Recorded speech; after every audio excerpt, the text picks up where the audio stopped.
The 2012 municipal election in Moose Jaw presented voters with a referendum, which asked area residents perhaps one of the biggest questions facing the political landscape in recent years. The question is basically, do they want to have a ward system for the election of 6 councillors for the next election, which will be in 2016, rather than have an at-large system where people are voting for 6 council members out of 19 to represent them.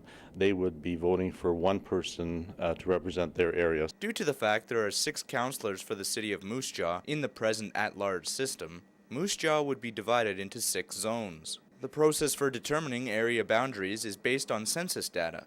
Generally, when the boundaries are drawn, you try to get some commonality of the neighborhoods, so people who use the same sort of shopping areas and the same schools, etc. So the critical thing is that you need to have as much as possible an equal number of voters in each area.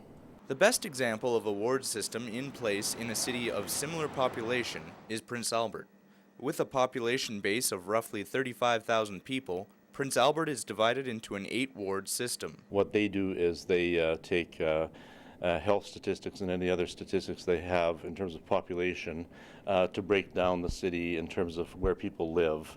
And as closely as possible, we need to represent there be an equal number of voters in each area. At least a year prior to the next election, we will have to create a boundaries commission so that myself as the city clerk, a judge from the Court of Queen's Bench, and one other person forming a commission that will look at the boundaries of the city of Moose Jaw and come up with basically the boundaries for 6 wards, which will be roughly equal in population.